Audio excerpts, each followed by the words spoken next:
감사합니다. 오늘도 이렇게 많이 나오셨는데요. 지난주에 너무 좋았죠. 창조주 하나님을 우리가 알고 또 창조주 하나님을 배우고 창조주 하나님을 경배하고 예배할 수 있다는 게 얼마나 좋은지 모르겠습니다. 여러분들 삶에 날마다 그 하나님을 경배하는 여러분들 됐으면 좋겠습니다. 지난주에 했던 것들을 잠깐 우리가 생각해 보면 지난주에 창조와 진화는 과학적인 면에서 증명할 수 없는 부분이라고 그랬습니다. 그러면 증명의 문제가 아니라 믿음의 문제라고 그랬죠. 믿음의 문제예요. 세계관이 어떤 세계관을 갖고 있느냐, 성경적인 세계관이냐, 진화론적인 세계관이냐에 따라서 창조와 진화는 증명의 문제가 아니라 믿음, 선택의 문제라는 것을 우리가 배웠습니다. 그리고 진화론이 자기네들은 과학이라고 얘기하지만 우리가 지난 시간에 진화론의 허구성에 대해서 많이 배웠습니다. 진화론은 절대 과학적이지 않습니다. 따라서 우리는 창조론적인 성경적인 세계관을 가지고 이 세상을 바라볼 때 충분히 하나님이 계시다라는 것을 믿을 수가 있고요. 또 하나님께서 남겨두신 노아 홍수 심판을 통해서 남겨두신 여러 가지 수억 점의 화석을 통해서 우리는 종류대로의 화석만 봤잖아요. 종류대로의 화석. 그럼 성경 창세기 1장 2장에 나왔던 것처럼 하나님 아버지께서 모든 동물들을 종류대로 창조하셨다라는 그 말씀과 부합하는 그런 화석의 증거들을 우리가 또 지난 시간에 살펴봤습니다.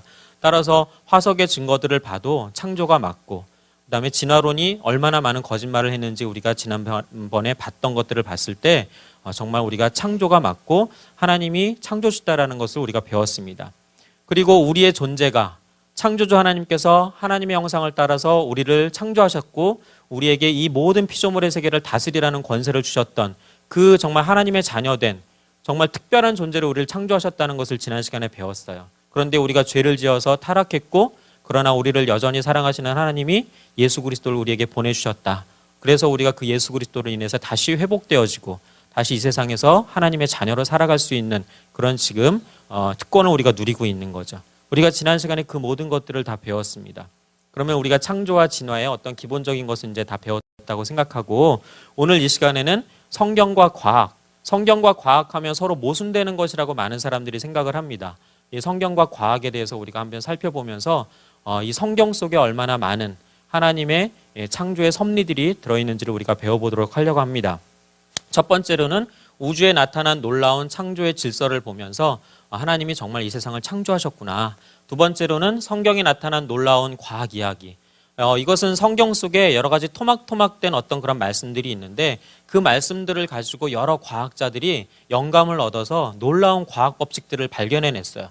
그러한 것들을 보면서 정말 성경은 정말 하나님의 말씀이구나 이런 것도 우리가 볼 수가 있습니다. 세 번째로는 이 피조물의 세계에 나타난 하나님의 그 사랑을 우리가 누리는데도 불구하고 우리가 그걸 느끼질 못하고 인식하지 못하는 경우가 많아요.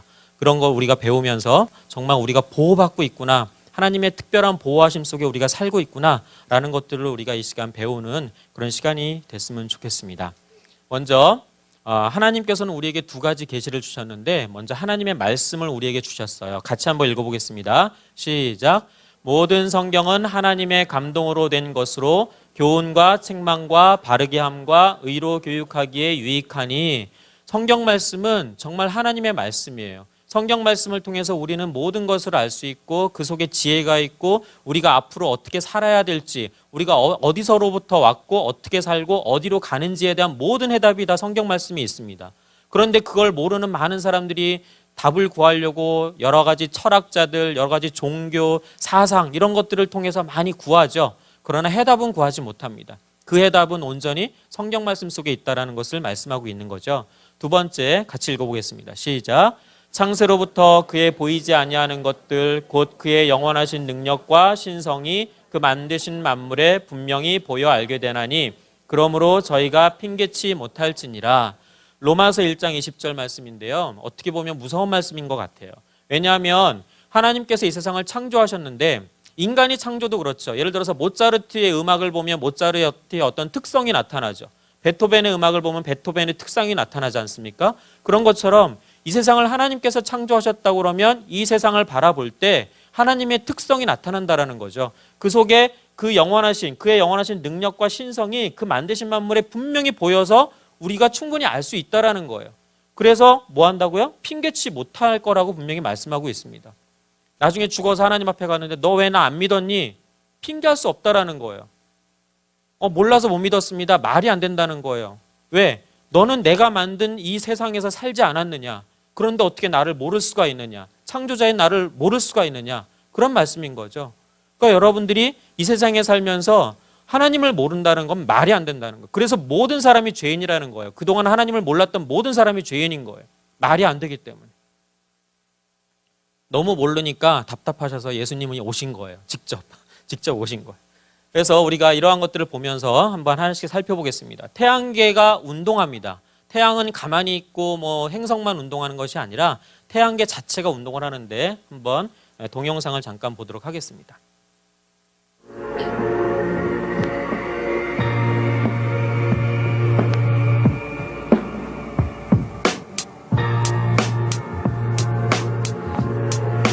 네, 이게 태양이고요. 행성들이 돌고 있죠. 근데 옛날에는 이렇게 원운동한다고 생각했었어요. 지금도 교과서에서 그런 식으로 배우고요. 근데 태양계 자체가 시속 7만 킬로미터로 운동하고 있습니다. 실제로. 근데 어떤 식으로 운동하고 있냐면 태양이 움직이고 그 주위를 행성들이 돌면서 운동하고 있어요. 그래서 그 궤도를 보면 어떤 궤도를 돌고 있냐면 이런 소용돌이처럼 나선 궤도 운동을 계속하면서 돌고 있는 거죠. 이걸 연구한 과학자, 이 영상을 만든 사람은 창조론자가 아닙니다. 그냥 과학자예요. 천문학자예요. 오히려 진화론자에 가깝다고 볼 수 있죠. 이렇게 태양이 움직이는 거에 따라서 행성들이 돌면서 가는데 그 궤도를 그려보면 다 나선 운동을 하고 있는 거예요. 그러면 이렇게 태양은 직선 운동하느냐? 네, 그렇지 않아요. 태양도 역시 나선 운동합니다. 크게.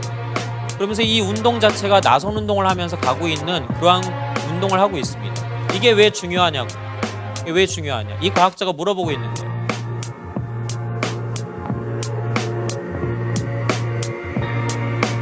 우리 자연 세계를 보니까 나뭇잎 자라는 것도 나선형으로 자라요. 이런 이 나뭇잎이 다 나선형으로 자라요. 이런 꽃잎도 나선형으로 펴요. 이런 것들을 봤을 때 어떤 패턴이 있다라는 거죠. 우주의 패턴, 은하들도 이건 뭐예요? DNA죠. DNA도 나선형입니다. 이거는 우연히 생길 수가 없다라는 거죠. 이러한 질서가 있다는 것 자체가 하나님께서 설계하시고 어떤 규칙과 질서가 있다라는 걸 의미하는 겁니다. 우연이라고 하면 불규칙하겠죠. 그렇죠?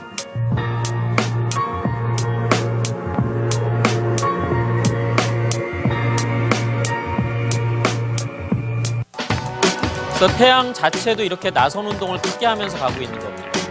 행성들은 계속 쫓아가면서 나선 운동하면서 가고 있는 거고요. 이렇게 태양이 움직이는 궤도입니다. 나선 운동입니다.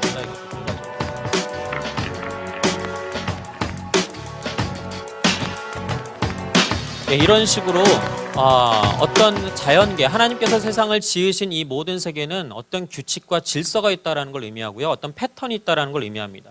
그것 중에 하나가 뭐냐 하면 여러분들 자연계 질서가 있는데요. 피보나치 수열이라는 거 들어보신 일이 있을지 모르겠습니다.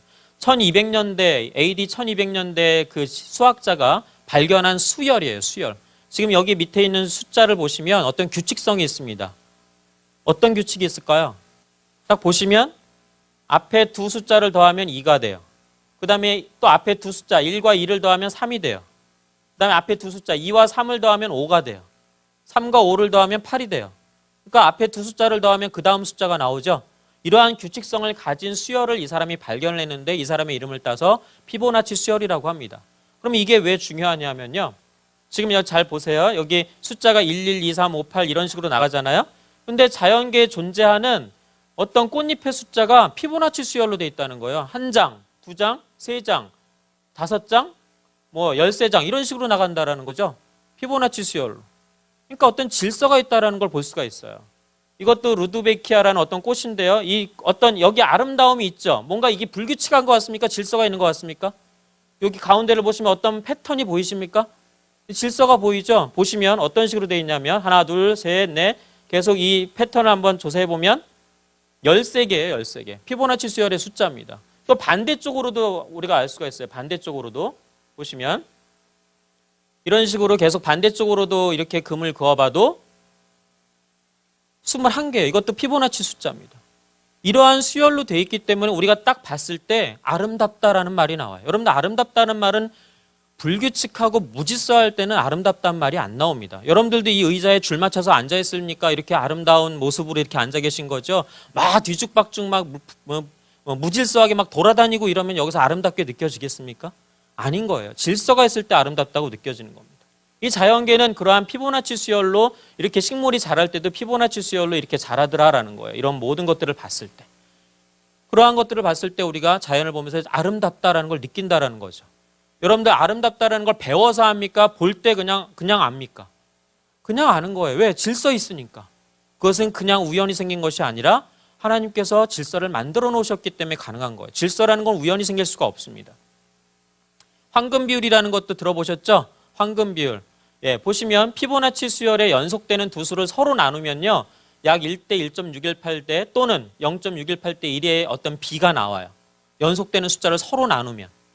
숫자가 커질수록 더 비가 더 근접하게 되는데 이 황금 비율, 이걸 황금비라고 얘기합니다. 무슨 얘기냐면 이게 가장 아름다운 모양을 나타내는 비율이에요.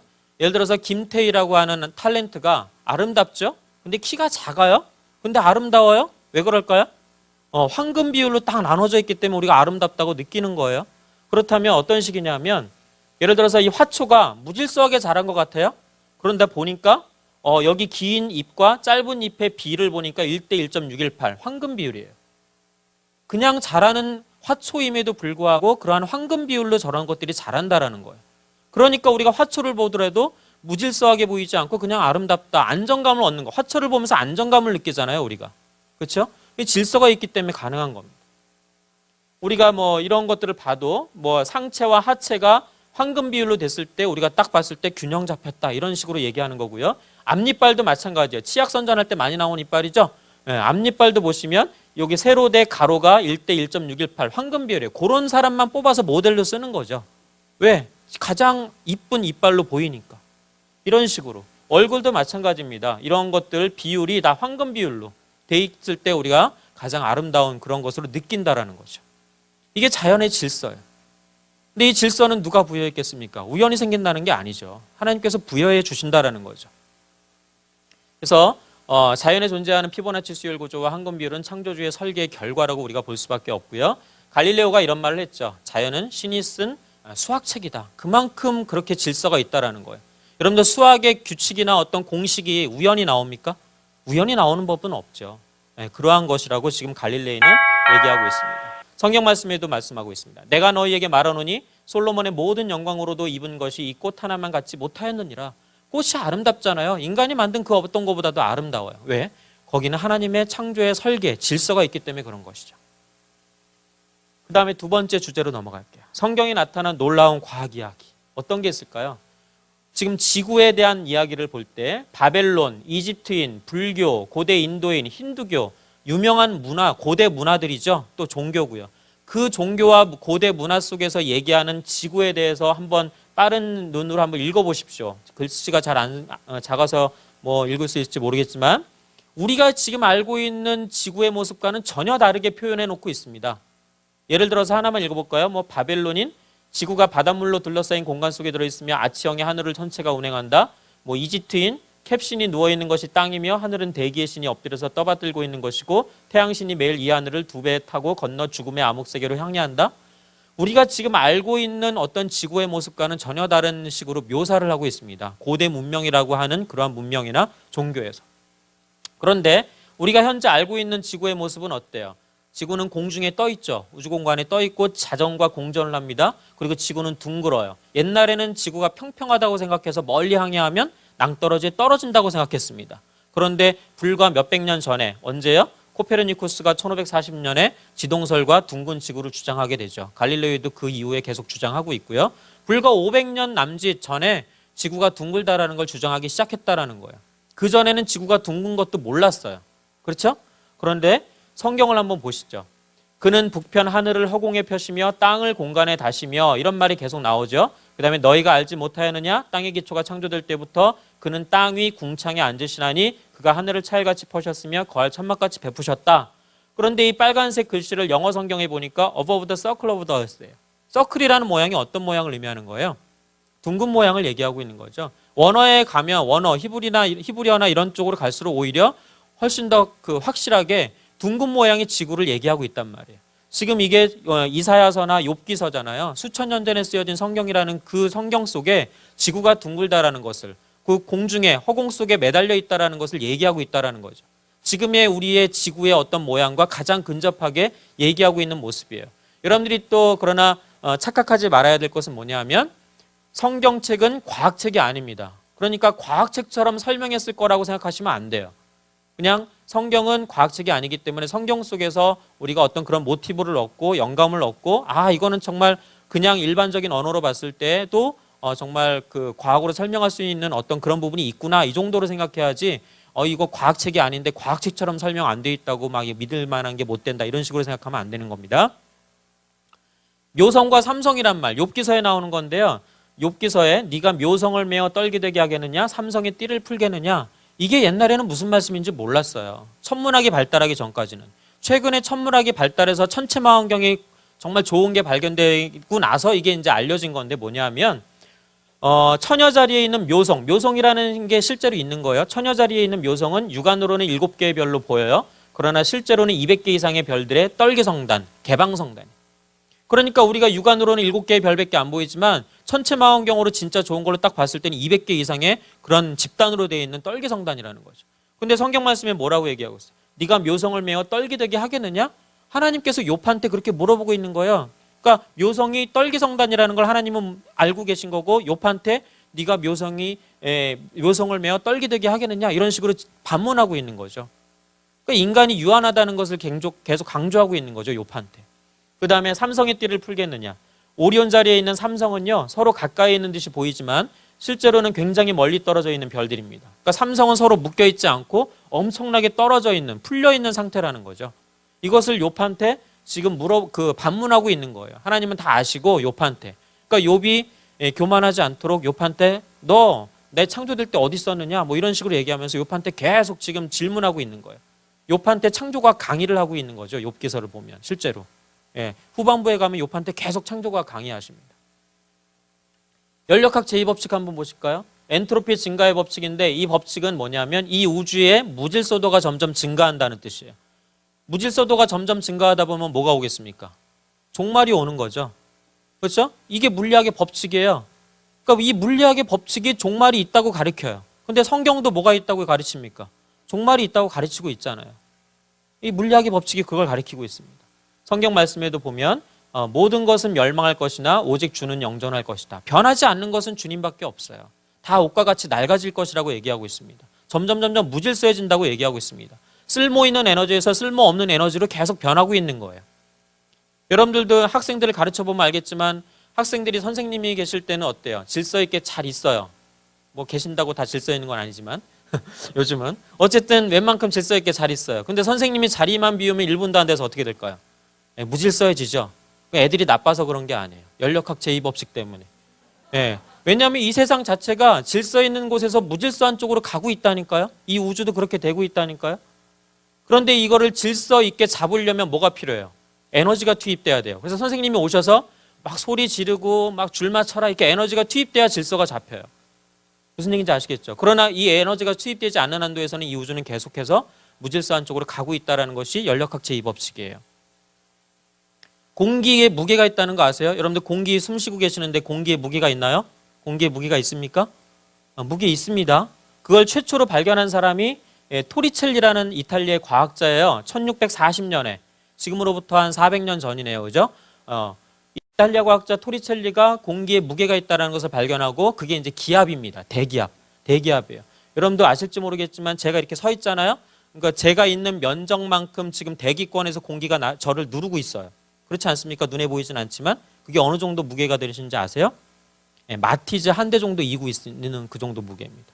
근데 우리는 그걸 못 느끼고 그냥 살고 있죠. 그죠? 그런데 계속 서 있으면 무겁죠?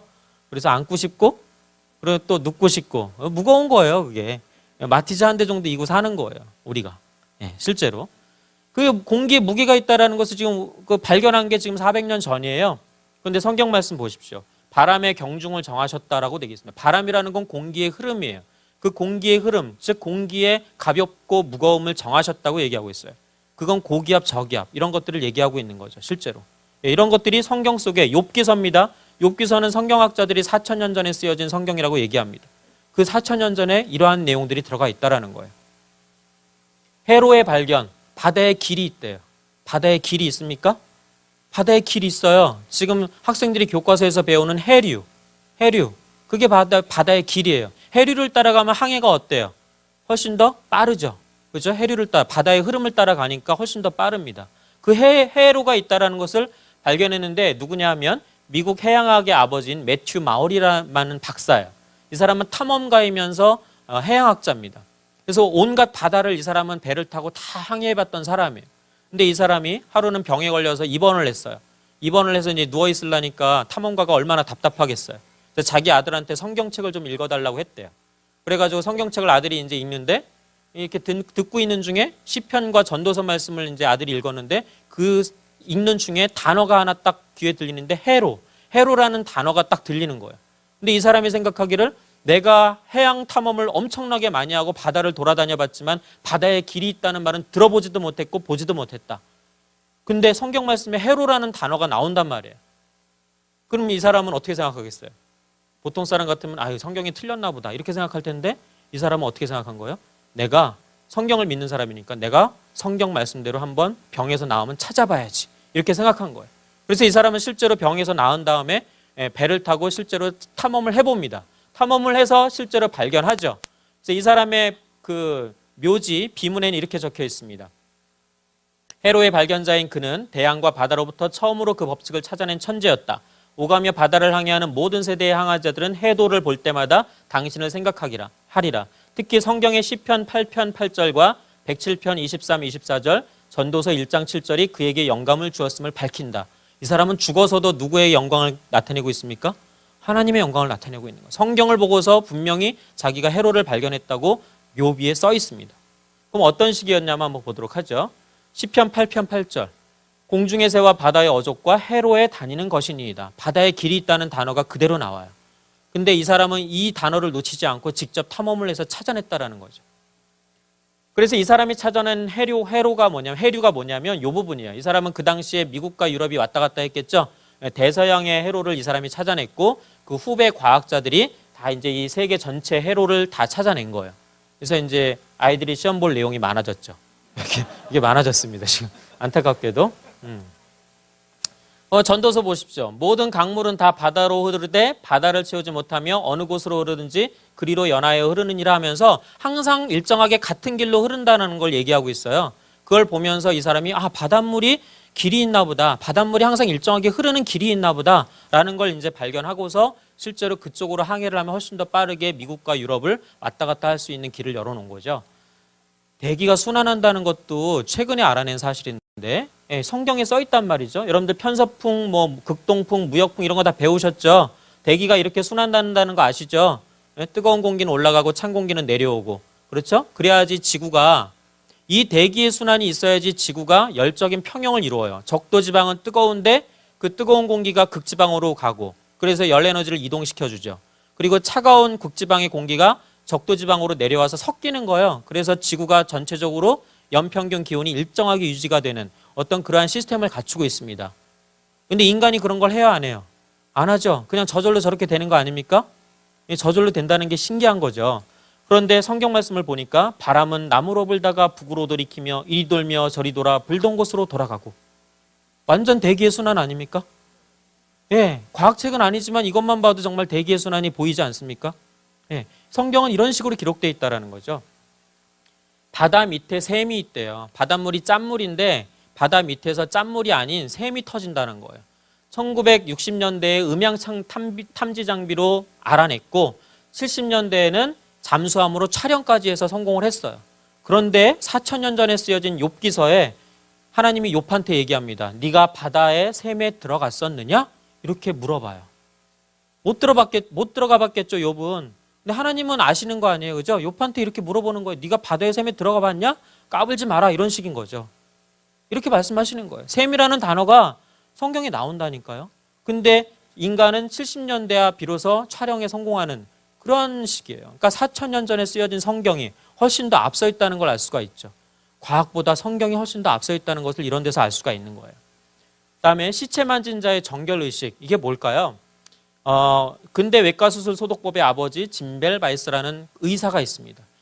1800년대 유럽에서는요, 산업혁명이 일어나고 기술이 발달하고 의학이 발달했어요. 그 당시 유럽의 의사들은 뭐가 있었냐면 유행이 있었습니다. 어떤 유행이 있었냐면 의사들이 의학이 발달해야 되니까 인간을 어떻게 해야 될까요?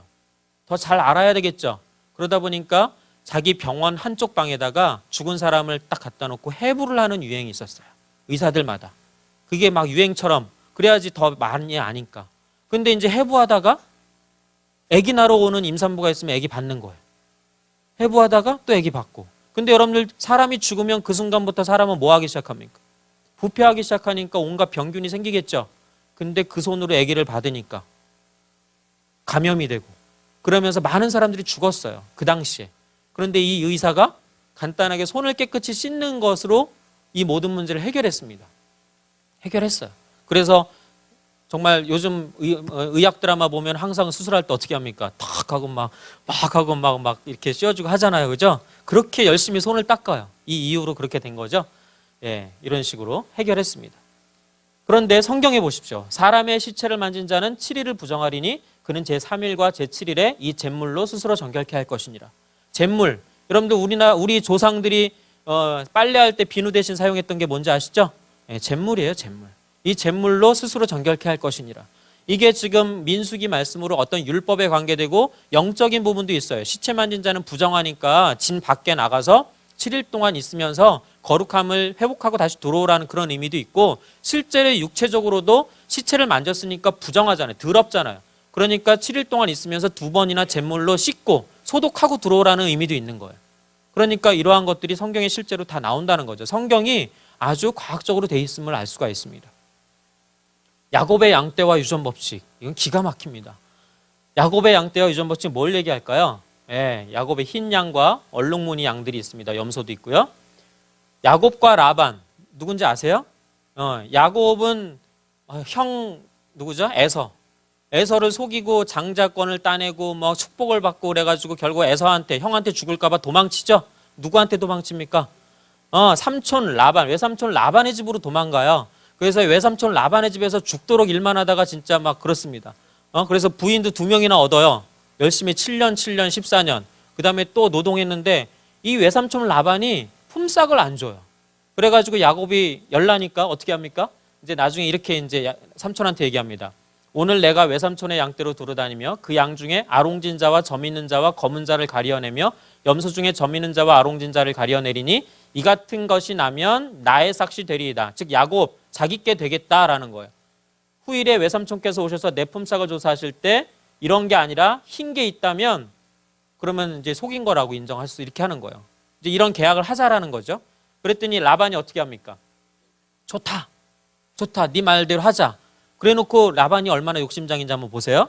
그날에 라반이 수염소 중에 얼룩무늬 있는 자와 점 있는 자를 가리고 암염소 중에 흰 바탕에 아롱진 자와 점 있는 자를 가리고 양 중에 검은 자들을 가려 자기 아들들의 손에 붙였어요.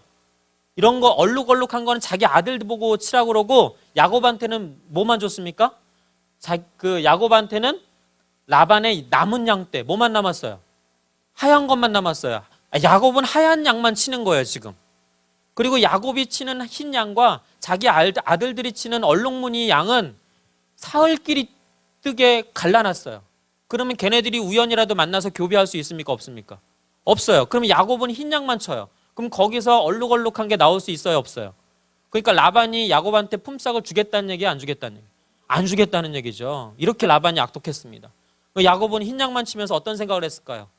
주여 어떻게 합니까? 막 하면서 이제 했겠죠. 그러나 이제 야곱이 자기만의 또 유전공학이 있어요. 어떤 식으로 하냐면 야곱이 버드나무와 살구나무와 신풍나무의 푸른 가지를 취하여 그것들의 껍질을 벗겨 흰 무늬를 내고 그 껍질 벗긴 가지를 양떼가 와서 먹는 개천의 물구 위에 세워 양떼에 향하게 하며 그때가 물을 먹으러 올 때 새끼를 베니 가지 앞에서 새끼를 뱀으로 얼룩얼룩한 것과 점이 있고 아롱진 것을 낳은지라. 근데 무슨 얘기냐면 새끼 배로 올 때 그 앞에 얼룩얼룩한 가지를 해놓으니까 그거 보고 새끼 배니까 얼룩얼룩한 게 나왔다는 얘기예요 지금. 근데 지금 여러분들도 그렇게 하시는 분들 많아요. 그렇지 않습니까? 여자들이 임신하면 거울 앞에다 예쁜 아기 사진을 다 붙여놔요. 태교한다고 하면서. 왜? 그거 계속 보면 그렇게 예쁜 아기 나온다고. 그러지 않아요? 예. 이거 야곱이랑 똑같잖아요. 그죠? 근데 유전적으로 봤을 때 맞아요? 틀려요? 유전적으로 봤을 때는 전혀 맞지 않는 얘기죠. 근데 한번 보십시오. 어쨌든 하나님께서 많이 주셨어요. 그래서 이제 이렇게 해가지고 야곱이 풍부하여 양떼와 노비와 약떼가 나귀가 많았더라 해가지고 결국에는 야곱이 부자가 됐어요. 그런데 여기서 끝나면 모르는데 정말 기가 막힌 유전 법칙이 나옵니다. 우리가 이제 유전 법칙에 대해서 조금 알아야 돼요. 여러분들 우리 모든 동식물의 유전에는요, 유전자가 쌍으로 존재합니다. 염색체가 쌍으로 존재해요. 그래서 예를 들어서 흰양이 쌍으로 유전자가 존재하니까 P1, P2라는 유전자가 존재합니다. 검은 양, W1, W2라는 어떤 유전자가 존재해요. 그럼 흰 양과 검은 양이 교배를 해가지고 새끼를 낳겠죠. 새끼를 낳으면 어떤 식이냐면 P1과 W1이 짝이 돼서 새끼가 나와요. 그 다음에 P1과 W2가 짝이 돼서 새끼가 나와요. 이런 식으로 짝이 돼서 4종류의 새끼가 나와요. 그런데 이 속에는 하얀색 유전자와 검은색 유전자가 같이 있죠. 그런데 겉으로 볼 때는 무슨 색만 나와요? 흰색만 나와요. 그런 걸 우성이라고 얘기하고, 검은색이 유전자가 있지만 안 나타나는 걸 열성이라고 얘기하는 거예요. 아시겠죠? 어쨌든 이 4마리의 새끼는 다 무슨 색이에요? 흰색이에요. 흰색. 그러면 요런 흰색 양들이 결혼을 하면, 요런 흰색 양들이 결혼을 하면 P1과 P2 이렇게 새끼 나오고, P1과 W2 이렇게 새끼 나오고, P2와 W1 새끼 나오고, 이거 다 흰 양이죠. 근데 W1과 W2가 만나서 이런 양이 나온 건 이건 뭐예요? 검은 양. 그러면 몇 대 몇으로 3대 1로 흰색과 검은 양이 나올 확률이 있는 거죠. 이건 확률이에요. 그렇죠? 여러분들 사람은요, 아들과 딸이 나올 확률이 몇 대 몇이에요? 1대 1이에요. 그렇죠? 그런데 어떤 집은 왜 계속 딸만 나오죠? 어떤 집은 계속 왜 아들만 나오죠? 말 그대로 확률이니까. 그렇다면 3대 이런 흰 양을 야곱이 쳤다고 생각합시다. 이런 흰 양을 야곱이 쳤다고 생각하면 확률적으로 3대 1이지만 계속해서 뭐만 나올 수 있어요? 계속해서 검은 양 나올 수 있는 거예요. 그렇지 않겠어요? 이해하시겠죠? 하나님께서 여기에 은혜를 베푸셨던 것 같아요. 왜냐하면 그냥 제가 추정하는 게 아니라 하나님이 직접 그렇게 말씀하셨어요. 성경 말씀에 보시죠. 꿈에 하나님의 사자가 내게 말씀하시기를 야곱아 하기로 내가 대답하기를 여기 있나이다 하매 가라사대 네 눈을 들어보라. 양떼를 탄 순양은 다 얼룩무늬 있는 것, 점 있는 것, 아롱진 것이니라. 라반이 내게 행한 모든 것을 내가 보았노라. 이상하지 않습니까? 하나님이 야곱한테 이렇게 말씀하고 있어요. 양떼를 탄 순양은 다 얼룩무늬 있는 것, 점 있는 것, 아롱진 것이니라. 분명히 야곱이 치고 있는 양은 하얀색 양이에요. 그런데 하나님은 이상한 말씀을 하세요. 양떼를 탄 순양이 다 얼룩무늬 있고 점 있고 아롱진 것이래요. 뭘까요? 그 흰색 양이지만 그 속에 들어있는 무슨 색 유전자? 검은색 유전자. 그걸 말씀하시는 거죠. 우리가 못 보는 그 검은색 유전자. 정확하게 들어맞는 말씀이에요. 뭐 아니라고 생각해도 어쩔 수 없어요. 저는 이걸 보면서 진짜 유전 법칙대로 하나님께서 은혜를 베푸셨구나라는 걸 알 수가 있습니다. 전파와 광통신 이런 거, 이런 모스 부호 아시죠? 뚜뚜뚜뚜 하면서 보냈던 전신기 옛날에 모스 부호. 그 모스 부호를 최초로 발견한 그 모스라는 사람이 그 전신기를 발명해가지고 최초로 보낸 메시지가 바로 이거예요. 하나님이 만드신 위대한 것들이야. 이 사람은 하나님 믿는 사람이었나 봐요. 과학은 전파를 만들지 않았죠. 그죠? 단지 전파를 이용하는 방법만 알아냈을 뿐이에요. 누가 더 위대하신 거예요? 전파를 만드신 하나님이 더 위대한 거죠. 그런데 성경 말씀에 이런 말씀이 있어요. 욥기서에 욥기서 많이 나옵니다. 네가 번개를 보내어 가게 하되 그것으로 내게 우리가 여기 있나이다 하게 하겠느냐? 뭐가 좀 상상이 되십니까? 번개는 전자기파의 일종이에요. 전기불이 반짝반짝 하는 거잖아요. 그 전자기파는 빛을 우리가 전자기파라고 하는데 그 빛 속에는 여러 가지가 섞여 있는 거예요. 가시광선, 자외선, 적외선, 전파 이런 게 다 섞여 있는 걸 전자기파라고 얘기하는데 번개도 하나의 전자기파입니다. 그럼 우리가 핸드폰 통화 뭘로 해요? 전파로 하잖아요. 전파. 그럼 보세요. 네가 전파를 보내어 가게 하되 그곳으로 내게 우리가 여기 있나이다. 여보세요? 나 지금 주님 사랑의 교회야. 나 여기 있어 지금. 그 말 아니에요? 그죠? 그렇게 상상할 수 있지 않겠어요? 욥기서에 그런 말씀들이 많이 나와요. 과학책이 아니어서 정확하진 않지만 충분히 그렇게 유추할 수 있는 말씀들이 많이 나온다는 거죠. 생후 8일째 되는 날, 성경은 무슨 숫자를 좋아하죠? 7 좋아해요. 근데 할례를 행할 때 8일째 행하라고 나와요. 왜 8일일까? 8은 중국 사람이 좋아합니다. 중국 사람이 무지하게 좋아합니다. 예. 그래서 베이징 올림픽도 8월 8일 8시 8분 8초. 실제로. 그렇게 8을 좋아합니다. 그런데 8일째 되는 날, 생후 8일째 되는 날 할례를 행하래요. 그런데 최근에 알아낸 의학적인 지식에 보면 프로트롬빈이라는 농도가 생후 3일치는 성인의 30%밖에 안 되는데요. 생후 8일치에는 성인의 110%의 수치를 가리킨대요. 근데 이게 뭐 하는 건데요? 이게 가장 고통과 출혈을 적게 하는 그런 효소, 이게 뭐죠? 이런 그 물질이라고 합니다. 그러니까 하나님은, 우리는 가끔 그러잖아요. 아기는 고통을 못 느껴. 그러면서 막 아기는 아기일 때 빨리 수술해야 돼. 막 이러면서. 근데 애들도 고통을 느낀단 말이죠. 하나님은 그 아기의 고통까지도 감해 주시려고 가장 고통과 출혈이 적은 8일째 되는 날을 택하셔서 할례를 행하라고 말씀하고 계신 거예요. 그렇게 우리를 사랑하신다고요. 우리가 고통받는 거를 못 보세요, 하나님. 그 정도입니다. 예수님도 며칠째 할례 받으셨죠? 8일째 되는 날 할례를 받으셨습니다. 이거는 최근에 알아낸 사실인데 어떻게 성경은 그걸 알고 8일째 할례를 행하라고 했을까? 우연일까요? 창조주 하나님이니까 아시겠죠. 그렇죠? 한 명의 하와, 이거는 분자생물학에서 나온 거죠. 전 세계 147명의 인종이 다른 그러한 여성들의 태반을 가지고 연구를 했는데요.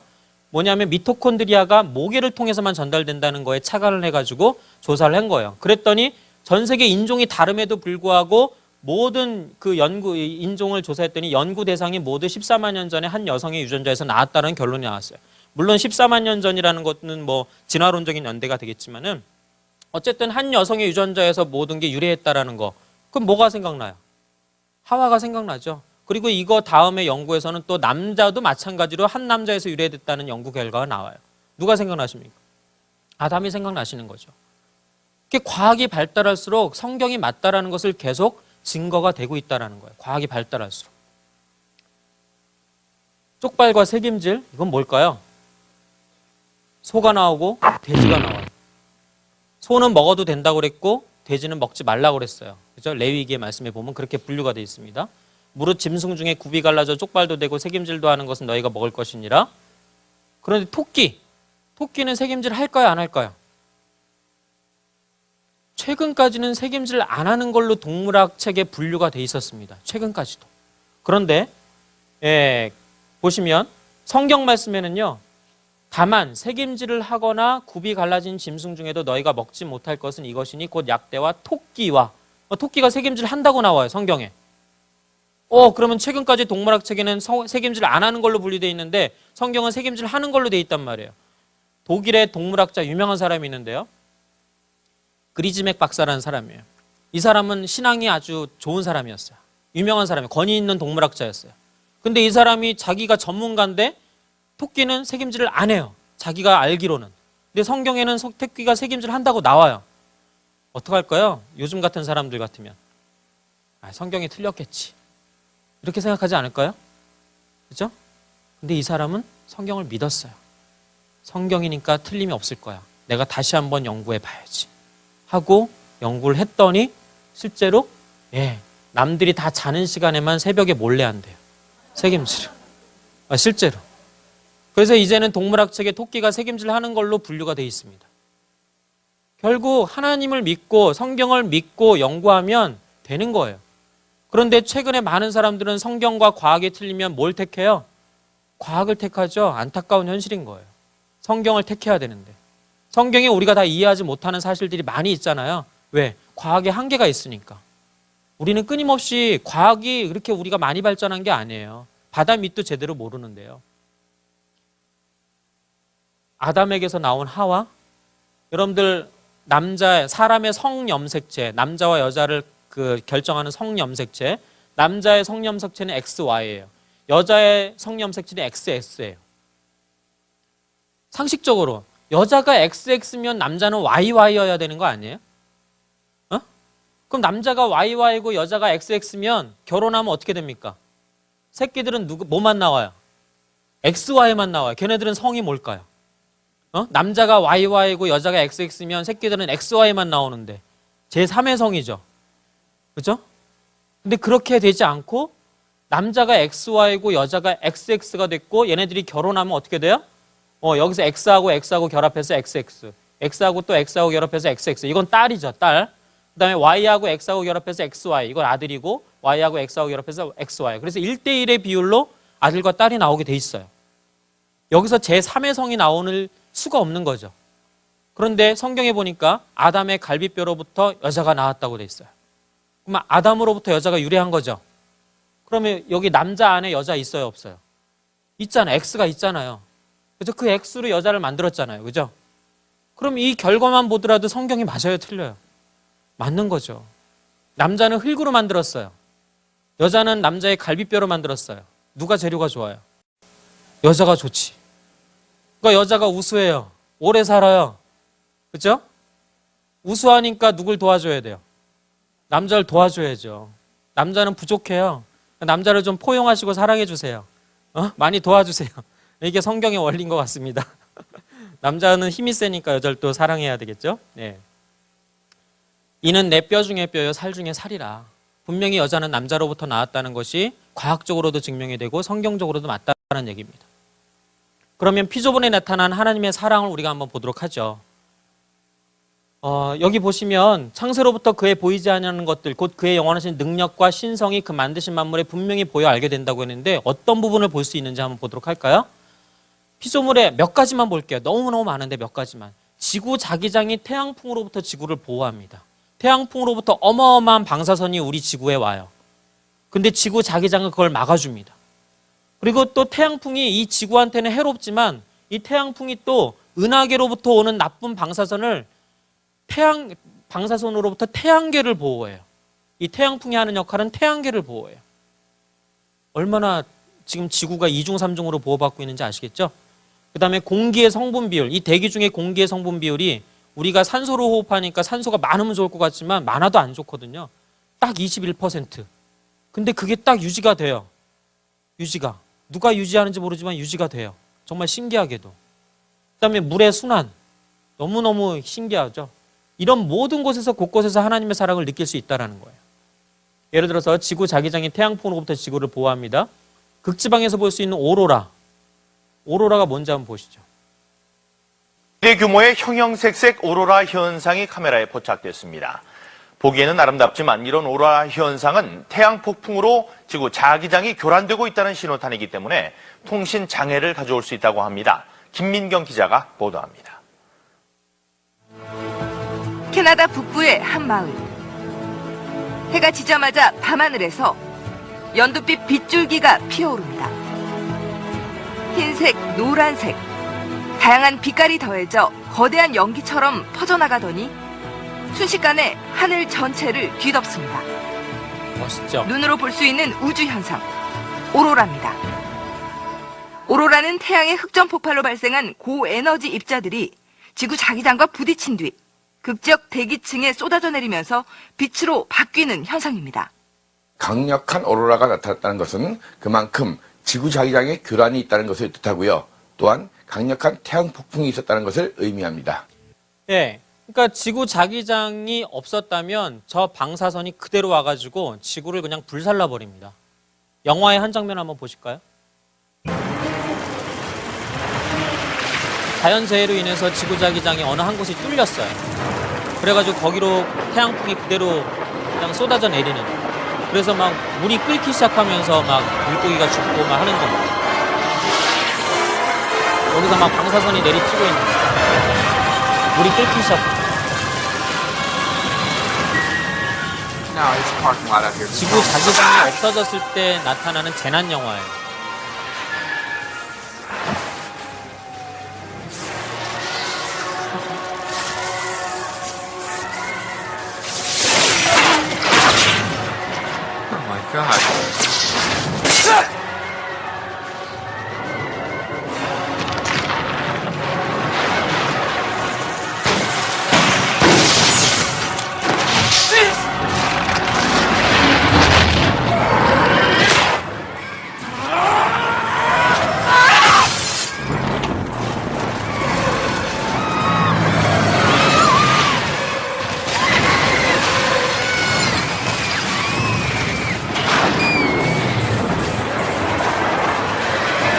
이런 식으로 일부분만 틀려도 저렇게 큰일이 난다는 거죠.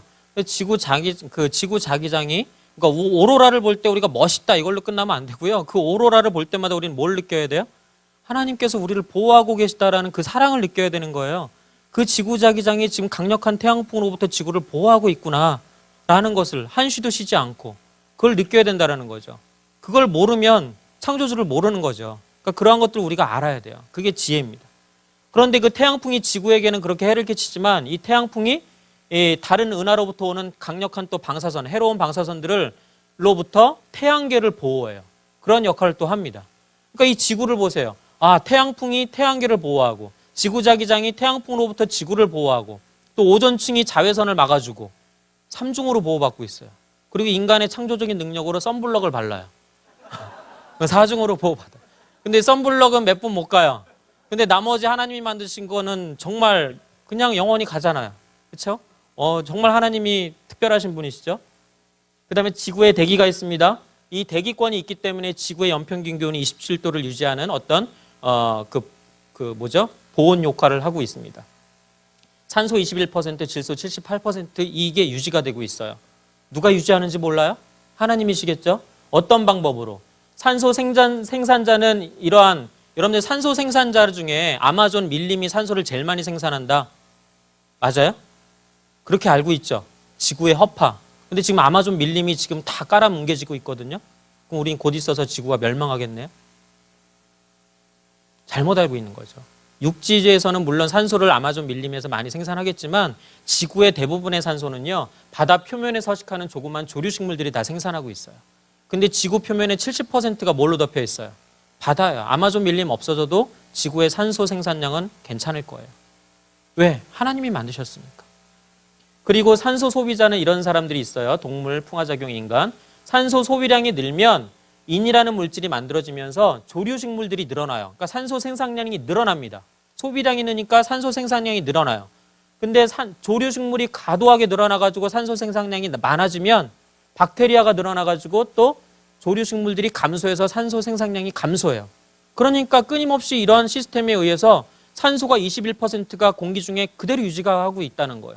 근데 여기서 인간의 기여가 있습니까? 인간이 기여한 바가 없어요. 그냥 하나님께서 이러한 시스템으로 설계해 놓으시고 그대로 돌아가고 있는 거예요, 지금. 오히려 인간은 환경을 파괴하고 있죠.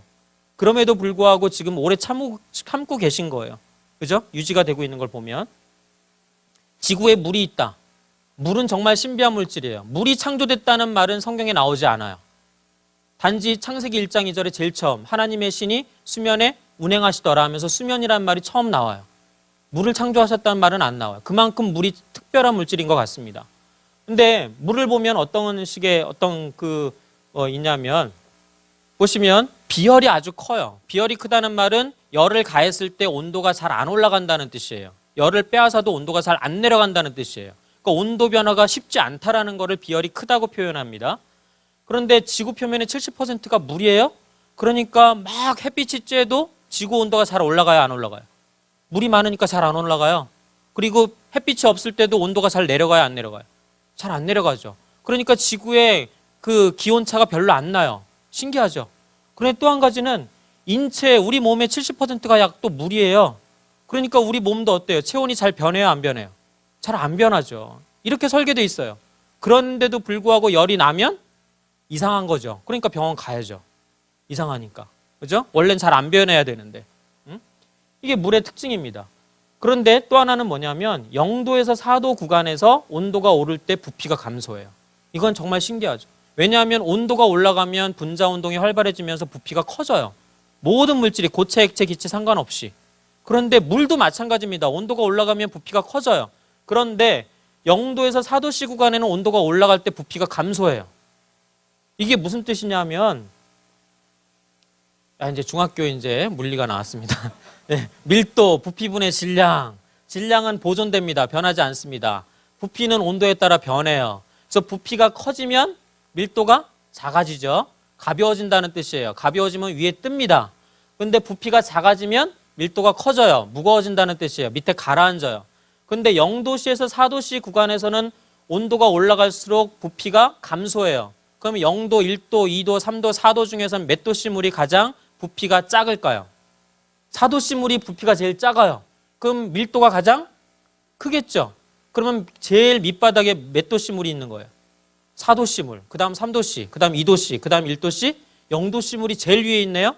근데 0도씨가 뭐예요? 물의 어는 점이에요. 그러니까 물이 어디서부터 얼어요?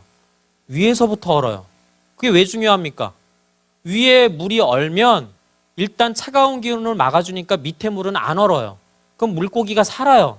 그러니까 겨울에도 사람들이 얼음 낚시해가지고 먹고 살 수가 있어요. 그렇지 않습니까? 실제로요. 겨울에도 먹고 살 수가 있다고요. 바다 생물들이 살 수가 있어요. 근데 0도씨에서 4도씨 구간도 똑같이 다른 것과 똑같이 행동한다면 0도씨 물이 맨 밑바닥에 있겠죠? 그러면 뭐예요? 0도만 되면 모든 강물들, 바다들이 다 어떻게 되는 거예요? 얼어서 생물들이 살 수가 없어요. 바다 생물들이 살 수가 없어요. 근데 하필 요 구간만 반대예요. 이게 우연일까요? 너무 신기하죠? 우연이 아니죠. 정말 하나님께서 이 모든 지구의 생물들이 살아갈 수 있게 만들어 놓으신 시스템이에요. 이런 걸 보시면 알 수가 있죠. 그래서 우연이 아니라 하나님의 설계입니다. 같이 한번 읽어볼까요? 시작. 대저 여호와께서 이같이 말씀하시되 하늘을 창조하신 이 그는 하나님이시니 그가 땅을 지으시고 그것을 만드셨으며 그것을 견고하게 하시되 혼돈하게 창조하지 아니하시고 사람이 거주하게 그것을 지으셨으니 나는 여호와라 나 외에 다른 이가 없느니라. 예, 아멘. 혼돈하게 창조하지 아니하시고요. 사람이 거주할 수 있게 그것을 지으셨다고 분명히 말씀하고 있습니다. 이 세상은 그냥 우연히 생겨난 게 아니에요. 하나님께서 사람이 거주하실 수 있도록, 생존하실 수 있도록, 잘 살아갈 수 있도록 정확한 설계로 질서 있게 만드신 하나님의 작품이라는 걸 알 수가 있습니다. 그 속에서 우리는 하나님의 사랑을 느낄 수가 있어요. 순간순간 하나님의 보호하심과 하나님의 사랑하심과 우리가 숨쉬고 있는 것 자체가 정말 하나님의 사랑하심 아니에요? 여러분들 밤에 잘 때 무의식이잖아요. 근데 어떻게 호흡이 계속됩니까? 그거 누가 운동시켜 주시는 거예요? 정말 하나님께서 우리의 모든 것들을 주장하고 정말 보호하시고 끊임없이 심장이 뛰게 하시고 하는 그 모든 것들을 바라볼 때 우리는 하나님의 사랑을 알아야 된다는 거죠. 느껴야 된다는 거죠. 그러나 그 무엇보다도 하나님의 사랑의 최고봉은 뭡니까? 바로 예수 그리스도십니다. 예수 그리스도가 하나님의 사랑의 최고봉이에요. 하나님이신 그분이 이 땅에 오셔서 우리의 모든 죄를 다 지고 십자가에서 대신 죽으셨어요. 그리고 사흘 만에 부활하셔서 지금 하늘에 계시고 다시 오실 그분. 그분이 인간의 모습으로 오셔서 우리의 모든 죄를 다 대속하셨다고. 그것이 바로 하나님의 사랑의 최고라는 거예요. 최고. 우리가 이 말씀을 한번 같이 읽고 마치도록 하겠습니다. 시작. 하나님이 세상을 이처럼 사랑하사 독생자를 주셨으니 이는 그를 믿는 자마다 멸망하지 않고 영생을 얻게 하려 하심이라. 아멘. 기도하시겠습니다. 하나님 아버지 감사합니다. 이 시간을 통해서 정말 성경 말씀이 얼마나 귀한 하나님의 말씀이고 또 그 속에 얼마나 많은 진리가 있고 또 그 속에 얼마나 많은 사랑의 말씀들이 있는지 배웠습니다. 또 하나님께서 지으신 이 창조 세계 속에 하나님께서 우리를 얼마나 사랑하셔서 보호하고 계시고 우리를 살아갈 수 있도록 정말 질서 있게 이 모든 세상을 창조하셨는지에 대해서 배웠습니다. 너무나도 감사합니다. 우리가 살아가면서 무심코 그냥 지나가지 않게 하시고 순간순간마다 날마다 그 창조하신 하나님 아버지를 찬양하며 살아갈 수 있도록 인도하여 주옵소서. 감사하며 예수님의 이름으로 기도하옵나이다. 아멘.